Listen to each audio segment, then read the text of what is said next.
नमस्कार दोस्तों, इस वीडियो में आधुनिक भारत के इतिहास से संबंधित इम्पोर्टेंट पॉइंट को डिस्कस करेंगे जो आपके आगे आने वाले सभी एग्ज़ाम के लिए इम्पोर्टेंट होंगे।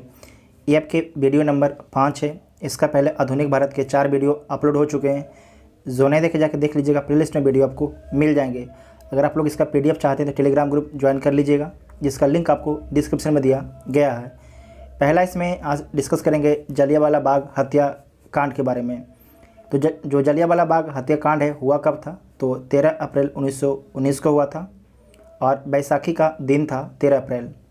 किस स्थान पर जलियांवाला बाग हत्याकांड होता है? तो अमृतसर में अमृतसर में एक बाग है जलियांवाला बाग, वहीं पर जलियांवाला बाग हत्याकांड होता है।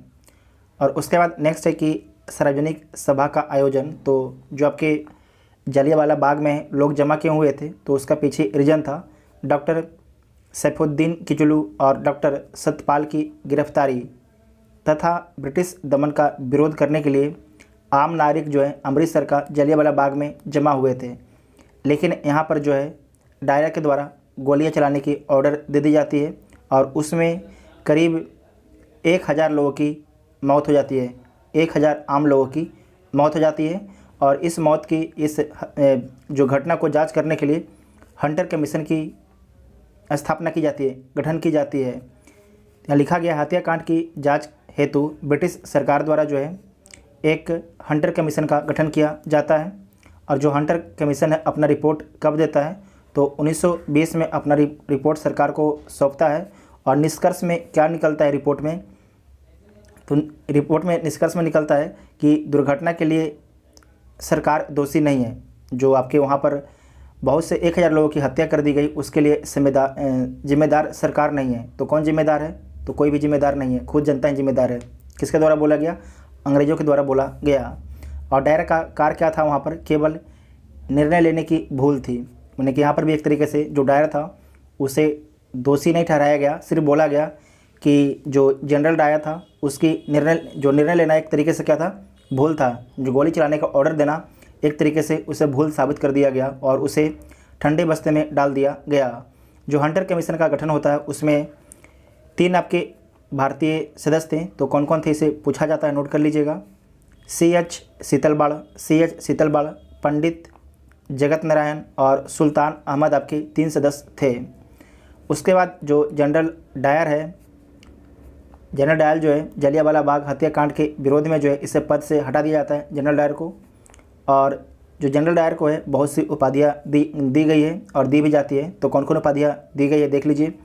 पहला है कि ब्रिटिश साम्राज्य का रक्षक की उपाधि दी गई डायर को। ब्रिटिश अखबार द्वारा, किसके द्वारा? ब्रिटिश अखबार द्वारा ये उपाधि दी गई थी। उसके बाद है कि ब्रिटिश साम्राज्य का शेर किसके द्वारा बोला गया? तो ब्रिटिश लॉर्ड सभा के द्वारा बोला गया। मान की तलवार उपाधि किसके द्वारा दी गई थी? तो ब्रिटिश सरकार के द्वारा मान की तलवार की उपाधि दी गई थी। तो इन उपाधियों से तो देखिए यही प्रतीत हो रहा है कि जो ब्रिटिश समाज है जलियांवाला बाग हत्याकांड को सही ठहरा दिया था। उसके बाद नेक्स्ट है खिलाफत आंदोलन। तो खिलाफत आंदोलन को कौन शुरू करता है? तो खिलाफत कमेटी शुरू करती है। और जो प्रारंभ करने का श्रेय किस व्यक्ति को जाता है? तो शौकत अली और मोहम्मद अली को। प्रारंभ करने का कारण क्या था? तो ब्रिटिश सरकार द्वारा प्रथम विश्व युद्ध की समाप्ति के बाद तुर्की साम्राज्य का विघटन किया जाना और तुर्की के सुल्तान इस्लामी साम्राज्य के खलीफा थे। और भारतीय मुसलमान का भी विचार था कि जो तुर्की के सुल्तान थे इस्लामी साम्राज्य के खलीफा थे। उसकी गतिविधियाँ क्या थी? तो भारतीय मुसलमानों द्वारा तुर्की के जो ऑटोमन साम्राज्य की रक्षा और खलीफा को बनाए रखने हेतु आंदोलन प्रारंभ किया गया था। तो जो आपके यहाँ पर तुर्की साम्राज्य का विघटन कर दिया गया था ब्रिटिश सरकार के द्वारा। तो जो भारत के मुसलमान थे उनका मानना था कि जो आपकी तुर्की है, जो ऑटोमन साम्राज्य है, उसकी रक्षा उसे बना रहने दिया जाए। ठीक है, क्यों बना रहने दिया? क्योंकि जो तुर्की है इस्लामी साम्राज्य का खलीफा है, इसीलिए। क्योंकि जो भारत के मुसलमान भी आपके उसे खलीफा ही मानते थे। तो इसी के सम्मान के लिए भारत के मुसलमानों ने आपकी खिलाफत आंदोलन शुरू करते हैं। उसके बाद है कि 23 नवंबर 1919 स्थान दिल्ली खिलाफत कमेटी सम्मेलन के अध्यक्ष कौन बनते हैं? तो महात्मा गांधी बनते हैं, इसे नोट कर लीजिएगा। जो आपके खिलाफत आंदोलन है इसके प्रमुख सदस्य कौन कौन हैं? तो हकीम अजमल खान, डॉक्टर अंसारी, हसरत मोहानी, शौकत अली, मोहम्मद अली और अबुल कलाम आज़ाद थे। इसे नोट कीजिएगा, एग्ज़ाम में पूछा जाता है। उसके बाद नेक्स्ट है कि सितंबर 2020 में कलकत्ता में हुई कांग्रेस अधिवेशन के प्रमुख मुद्दे थे। नोट करना है, कांग्रेस अधिवेशन के प्रमुख मुद्दे थे। तो जलियांवाला बाग हत्याकांड और खिलाफत आंदोलन इसके प्रमुख मुद्दे थे। मदन मोहन मालवीय सम्मिलित नहीं हुए थे। तो किस आंदोलन में जो सम्मिलित नहीं हुए थे? तो खिलाफत आंदोलन में जो है मदन मोहन मालवीय ने सम्मिलित नहीं हुए थे। उसके बाद है कि अखिल भारतीय खिलाफत कमेटी का गठन हुआ था। तो कब हुआ था? सितंबर 1919 को जो है अखिल भारतीय खिलाफत कमेटी का गठन किया गया था। उसके बाद है कि हाजी उल मुल्क की पदवी का त्याग किया था। तो किसने किया था? हकीम अजमल खान ने किया था। खिलाफत आंदोलन को देश की स्वतंत्रता के आंदोलन से जोड़ने के विरोधी थे। कौन थे? तो मोहम्मद अली जिन्ना थे। गांधी जी को राजनीति में धर्म को ना लाने की सलाह दी थी। तो किसके द्वारा दिया गया था? तो मोहम्मद अली जिन्ना के द्वारा गांधी को सलाह दी गई थी कि धर्म को राजनीति में ना लाया जाए। उसके बाद है कि जलियांवाला बाग हत्याकांड के विरोध में जो है ब्रिटिश सरकार द्वारा प्रदान की गई नाइटहुड की उपाधि किसके द्वारा वापस कर दी गई? तो जो नाइटहुड की उपाधि वापस कर दी गई थी रविंद्रनाथ टैगोर के द्वारा। उसके बाद नेक्स्ट है कि सी शंकरन नायर ने वायसराय की कार्यकारिणी से इस्तीफा दिया था। तो किस लिए दिया था? जलियांवाला बाग हत्याकांड के विरोध में। नोट कीजिएगा, बहुत ही इंपॉर्टेंट है।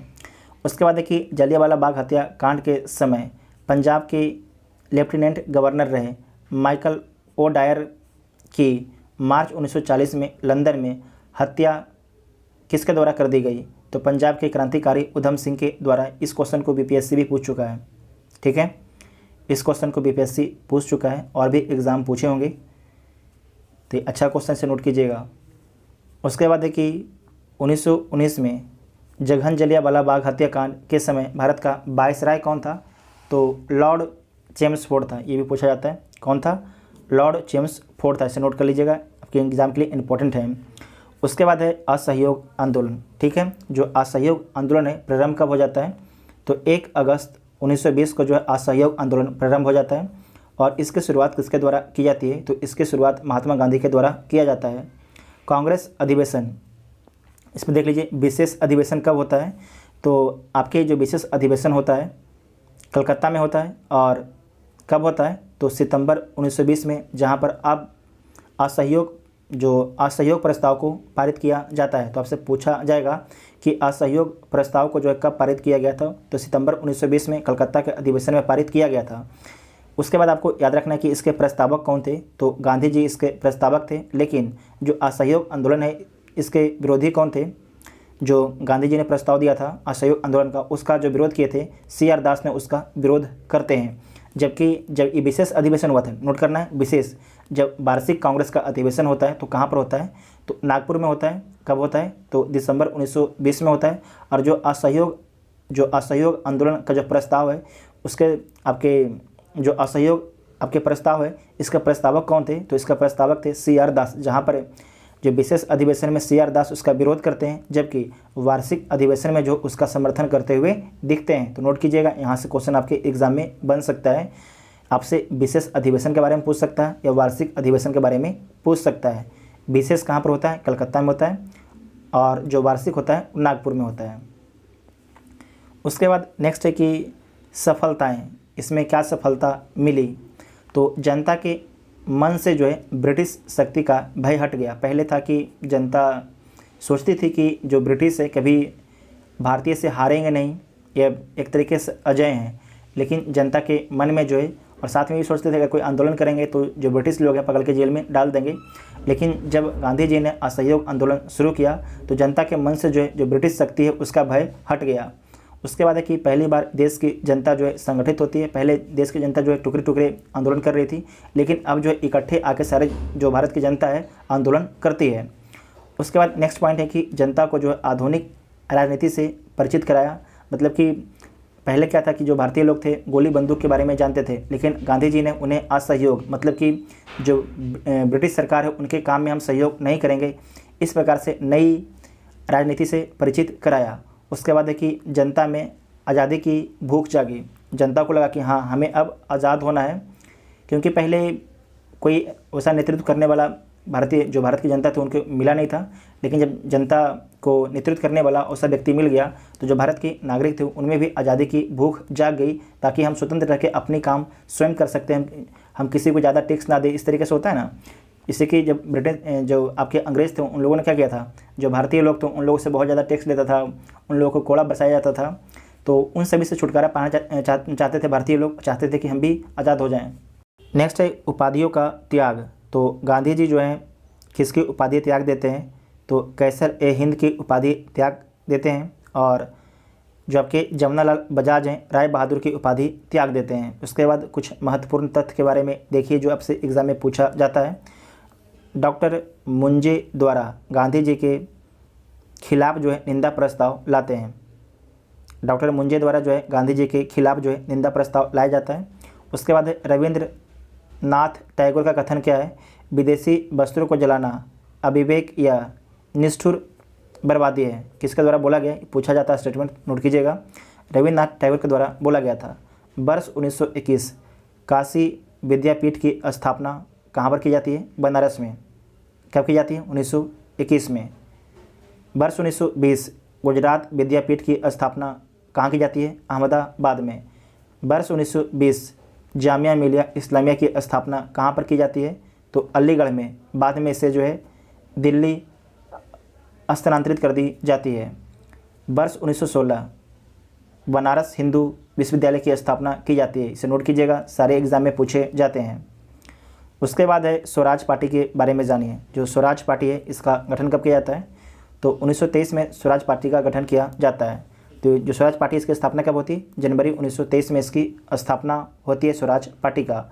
जो स्वराज पार्टी है इसका उद्देश्य क्या था, तो चुनाव के माध्यम से जो है काउंसिलों में प्रवेश कर तथा उन्हें काम ना करने देकर वर्ष 1919 के भारत शासन अधिनियम का उच्छेदन करना। ठीक है, क्या इनका उद्देश्य था कि जो काउंसिल है उसमें शामिल होना और उन्हें काम ना करने देकर जो है। नेक्स्ट है कि स्वराज पार्टी 1923 इसकी स्थापना कब की जाती है, तो जनवरी 1923 में स्वराज पार्टी की स्थापना की जाती है।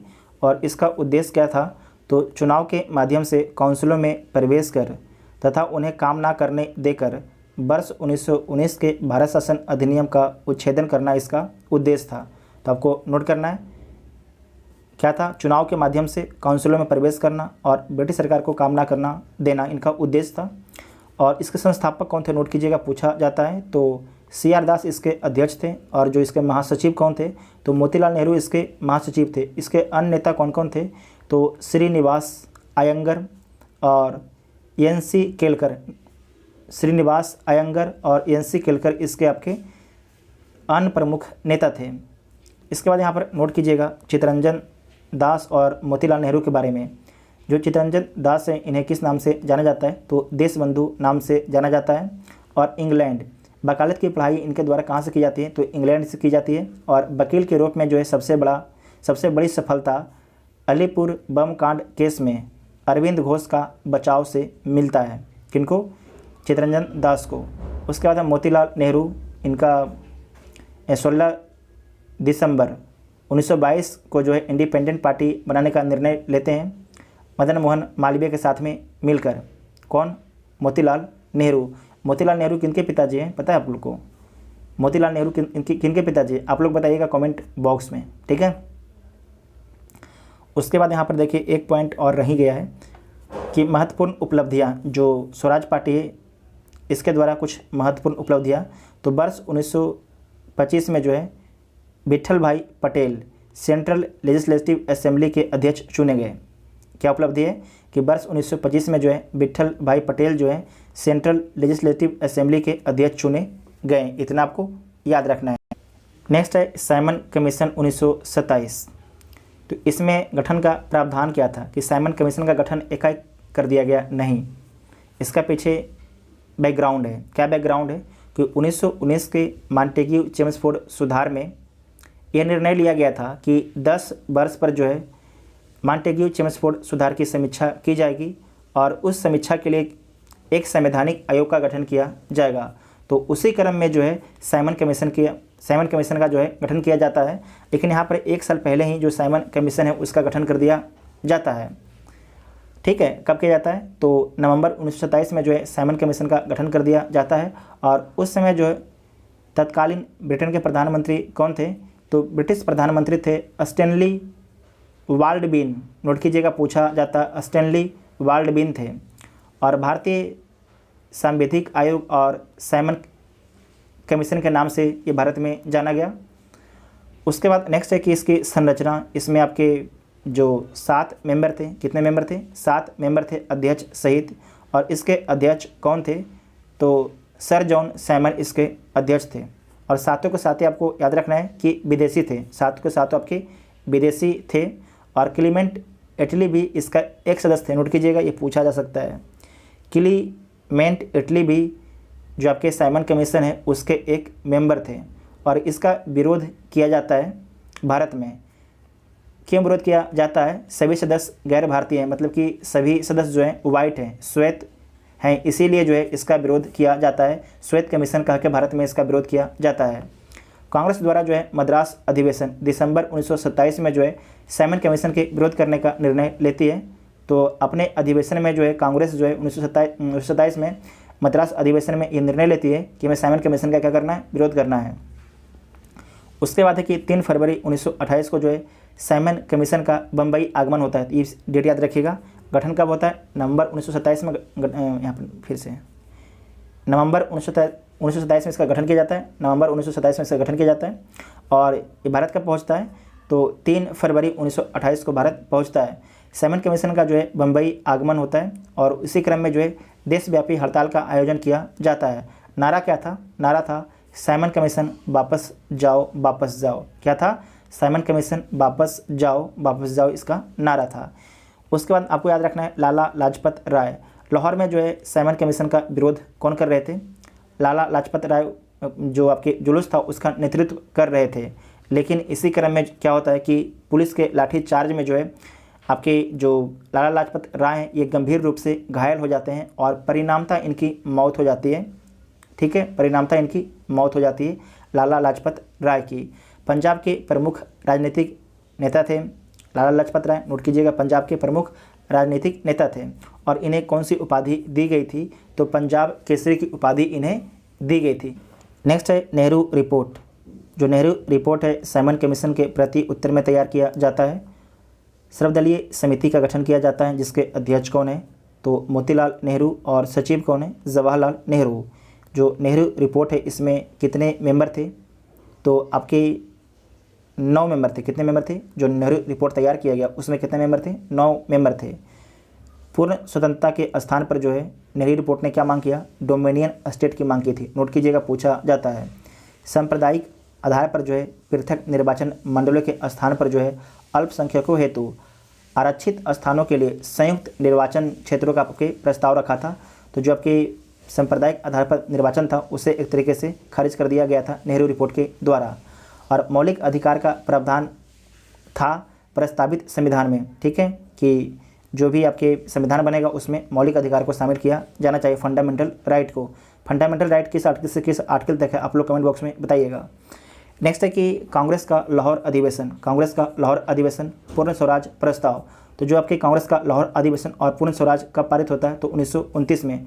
लाहौर अधिवेशन के बारे में यहाँ पर आप देखिए। सबसे पहले जो लाहौर अधिवेशन है इसका आयोजन कब होता है? तो दिसंबर 1929 में। किस स्थान पर? तो लाहौर में इसका आयोजन किया जाता है। और इसका कार्यक्रम क्या है? तो 31 दिसंबर 1929 की मध्यरात्रि को जो है पंडित जवाहरलाल नेहरू, पंडित नहीं बोलना है, जवाहरलाल नेहरू द्वारा जो है लाहौर में रावी नदी के तट पर जो है भारतीय स्वतंत्रता का ध्वजारोहण किया गया। तो आपको याद रखना है, आपसे पूछा जा सकता है कि 31 दिसंबर 1929 की मध्यरात्रि को जो है जवाहरलाल नेहरू द्वारा लाहौर में रावी नदी के तट पर भारतीय स्वतंत्रता का ध्वजारोहण किया है। इसे नोट कीजिएगा, इंपॉर्टेंट है। और घोषित लक्ष्य क्या है? तो पूर्ण स्वराज का लक्ष्य घोषित किया गया। पूर्ण स्वराज का मतलब कि स्वतंत्रता का लक्ष्य घोषित कर दिया गया 1929 में, 31 दिसंबर 1929 को। किसके द्वारा? जवाहरलाल नेहरू के द्वारा। कहाँ पर? तो लाहौर में रावी नदी के तट पर। ठीक है। महत्वपूर्ण निर्णय क्या लिया गया, तो इसमें महत्वपूर्ण निर्णय है कि कांग्रेस कार्य समिति द्वारा जो है 2 जनवरी 1930 की बैठक में निर्णय लिया गया कि 26 जनवरी 1930 का दिन जो है पूर्ण स्वराज दिवस मनाया जाएगा और 26 जनवरी प्रत्येक वर्ष जो है पूर्ण स्वाधीनता दिवस मनाया जाता है। 26 जनवरी प्रत्येक वर्ष जो है पूर्ण स्वाधीनता दिवस मनाया जाता है। उसके बाद है कि अध्यक्ष, इसके अध्यक्ष कौन थे? जवाहरलाल नेहरू इसके अध्यक्ष थे। ये नोट कीजिएगा, इंपॉर्टेंट है कि 26 जनवरी 1930 का दिन है उसे किस लिए मनाया जाता है, तो पूर्ण स्वराज दिवस के रूप में मनाया जाता है। पूर्ण स्वराज दिवस के रूप में मनाया जाता है। उसके बाद है कि लाहौर अधिवेशन 1929 घोषित संकल्प, तो देख लीजिए इसमें कि पहला है कि नेहरू जो है कमेटी की डोमिनियन राज के दर्जे को योजना समाप्त। जो लाहौर अधिवेशन 1929 में जो मांग की गई थी कि नेहरू रिपोर्ट में कि डोमिनियन स्टेट दे दिया जाए, लेकिन लाहौर अधिवेशन में बोला गया कि नहीं, अब हमें डोमिनियन स्टेट नहीं चाहिए, हमें क्या चाहिए? स्वतंत्रता चाहिए। उसके बाद है कि स्वराज शब्द का अर्थ क्या है? जो स्वराज शब्द है उसका अर्थ है पूर्ण स्वतंत्रता। क्या है? पूर्ण स्वतंत्रता। हम किसी देश के अंदर रहना नहीं चाहते हैं, हम संप्रभु बनना चाहते हैं।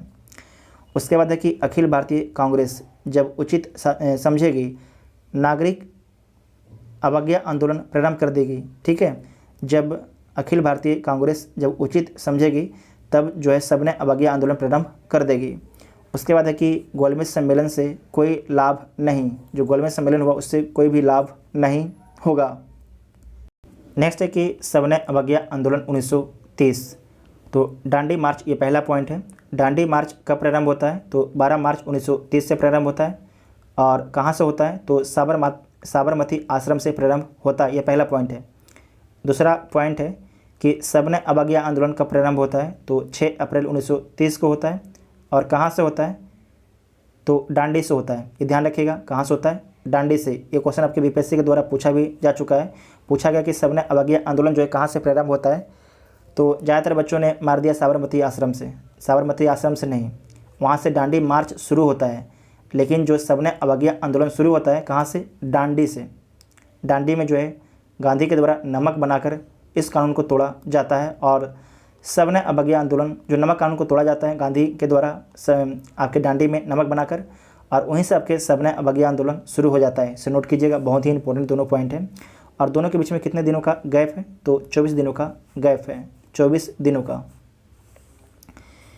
उसके बाद है कि सबने अवज्ञा आंदोलन के दौरान उत्तरी बिहार के सारण जिले में प्रदर्शन हुआ। किस लिए प्रदर्शन हुआ? तो चौकीदारी टैक्स के विरोध में प्रदर्शन होता है। डांडी मार्च शुरू किया गया था तो किस लिए? नमक कानून तोड़ने हेतु जो है डांडी मार्च शुरू किया गया था। उसके बाद नेक्स्ट है गांधी जी। सितंबर 1932 में अखिल भारतीय छुआछूत विरोधी लीग की स्थापना की गई गांधी जी के द्वारा। अखिल भारतीय छुआछूत विरोधी लीग की स्थापना कब की गई? सितंबर 1932 में गांधी जी के द्वारा। जो हरिजन आपका है साप्ताहिक पत्र का प्रकाशन किसके द्वारा किया गया? तो गांधी जी के द्वारा। नोट कीजिएगा, हरिजन गांधी जी के द्वारा साप्ताहिक पत्र था। उसके बाद कुछ घटनाक्रम के बारे में देखिए। महात्मा गांधी गिरफ्तार कब होते हैं? तो 5 मई 1930 को जो है गांधी जी को गिरफ्तार कर लिया जाता है और इन्हें किस जेल में रखा जाता है? नोट कीजिएगा, पूछा जाता है। तो यरबदा जेल में रखा जाता है। गांधी जी की गिरफ्तारी के बाद जो है अब्बास तैयब जी आंदोलन के नेता थे। अच्छा क्वेश्चन है। अब्बास तैयब जी जो है आंदोलन के नेता थे। अब्बास तैयब जी की गिरफ्तारी के बाद जो है सरोजिनी नायडू द्वारा धरासना नमक गोदाम पर ढाबे का नेतृत्व किया गया। कहाँ पर? धरासना नमक गोदाम ढाबे का नेतृत्व किसके द्वारा किया गया? तो सरोजिनी नायडू के द्वारा। कब किया गया? तो 21 मई 1930 को। उसके बाद है कि उत्तर पश्चिम सीमा प्रांत, जो उत्तर पश्चिम सीमा प्रांत है उसका नेतृत्व कौन कर रहा था? तो आपको याद रखना है, उत्तर पश्चिम जो सीमा प्रांत है वहाँ पर सबने अवज्ञा आंदोलन का नेतृत्व खुदाई खिदमतगार के द्वारा किया जा रहा था। इसके संस्थापक कौन थे? तो खान अब्दुल गफ्फार खान। आपको याद रखना है, खान अब्दुल गफ्फार खान। लाल कुर्ती का गठन किनके द्वारा किया गया था? तो खान अब्दुल गफ़ार खान के द्वारा जो है लाल कुर्ती संगठन का गठन किया गया था। उसके बाद है मणिपुर, ये पूछा जाता है, इम्पोर्टेंट है, नोट कीजिएगा। मणिपुर में जो है सबने अवज्ञा आंदोलन का नेतृत्व जो है जियात रंग आंदोलन के नाम से वहाँ पर चलता है, सबने अवज्ञा आंदोलन। और इसका नेतृत्व कौन करते हैं? तो गेंडलुनु। कौन करती हैं? गेंडलुनु, जो नागा जनजाति की महिला हैं, जो क्या है? नागा जनजाति की महिला हैं। इनके बारे में बहुत एग्जाम में पूछा जाता है, नोट कीजिएगा। उसके बाद है कि गांधी इरविन समझौता। जो गांधी इरविन समझौता के बारे में देखिए, तो गांधी इरविन समझौता होता कब है? 1931 में होता है, तो इसे देख लीजिए। मध्यस्थता कौन करवाते हैं गांधी इरविन समझौता के बीच? जो गांधी इरविन समझौता होता है उसमें मध्यस्थता कौन करवाते हैं? तो तेज बहादुर सप्रू करवाते हैं और AMR जयकर करवाते हैं। तेज बहादुर सप्रू और AMR जयकर करवाते हैं। वार्ता जो है फरवरी 1931 में प्रारंभ होती है। कहाँ पर प्रारंभ होती है? तो दिल्ली में प्रारंभ होती है। और समझौते की तिथि क्या है? तो 5 मार्च 1931 को समझौता होता है। सरोजनी नायडू का कथन है गांधी और इरविन जो है दो महात्मा का मिलन। क्या बोलती हैं? दो महात्मा का मिलन किनके द्वारा बोला जाता है? गांधी और इरविन को, तो सरोजनी नायडू के द्वारा बोला जाता है।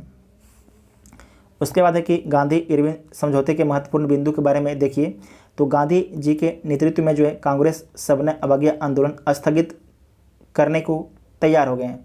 मतलब जो गांधी इरविन समझौता होता है उसके बाद जो सबने अवज्ञा आंदोलन है उसे स्थगित कर दिया जाता है। सभी युद्धबंदियों जिनके विरुद्ध हिंसा का आरोप नहीं था को रिहा करने का आदेश जारी कर दिया जाता है इरविन के द्वारा। विदेशी कपड़ों और शराब की दुकानों पर शांतिपूर्वक धरना देने का अधिकार मिल जाता है भारतीय को। और समुद्र तटीय प्रदेशों में बिना नमक कर दिए नमक बनाने की अनुमति मिल जाती है। जो समुद्र के किनारे जो भी जनता रहती थी भारत की, वो फ्री में समुद्र से नमक बना सकती थी, कोई भी टैक्स देने की ज़रूरत नहीं थी।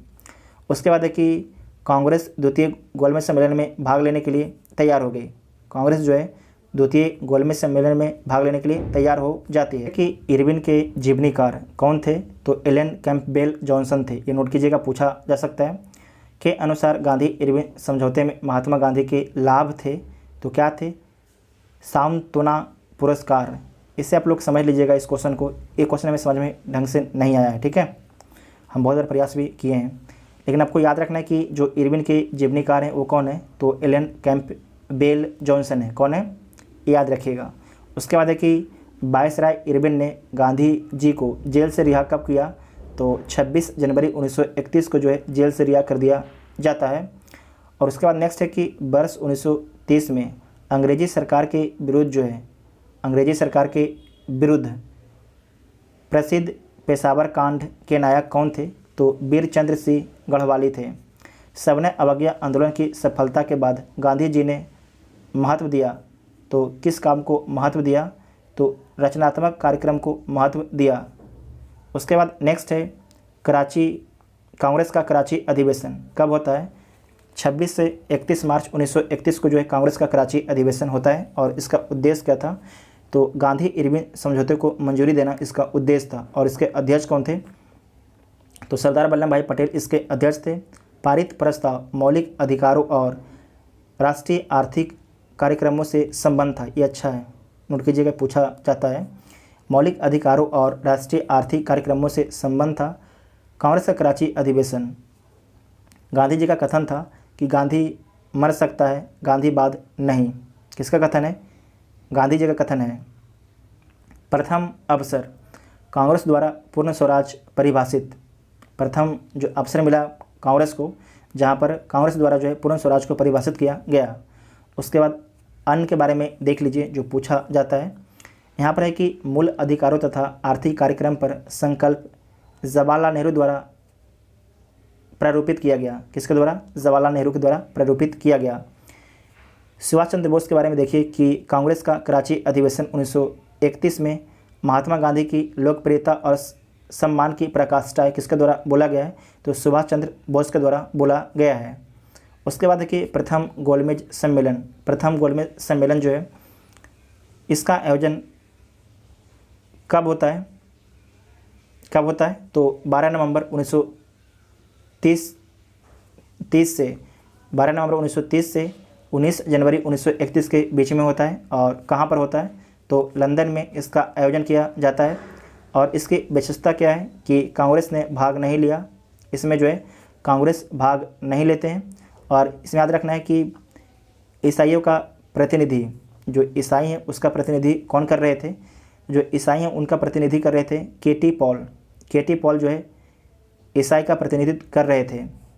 सम्मेलन का उद्घाटन जो है किसके द्वारा किया गया था? तो ब्रिटिश सम्राट के द्वारा जो है सम्मेलन का उद्घाटन किया गया। इसके अध्यक्ष कौन थे? तो रैमजे मैकडोनाल्ड। उसके बाद 89 भारतीय प्रतिनिधियों की संख्या थी। कितनी थी? 89। इसे नोट कीजिएगा, पूछा जाता है एग्ज़ाम में। तेज बहादुर सप्रू, मोहम्मद अली जिन्ना, भीमराव अंबेडकर, मुंजे, MR जयकर आदि शामिल थे। कितने शामिल थे? 89 लोग भारत के शामिल थे। द्वितीय गोलमेज सम्मेलन, इसकी अवधि क्या है? तो 7 सितंबर 1931 से 1 दिसंबर 1931। और पहला वाला क्या था? तो पहला वाला आपके था 12 नवंबर 1930 से 1 दिसंबर 1931 था। और दूसरा वाला क्या है? 7 सितंबर 1931 से 1 दिसंबर 1931 है। ठीक है। उसके बाद इसमें भागीदारी किसके द्वारा किया गया?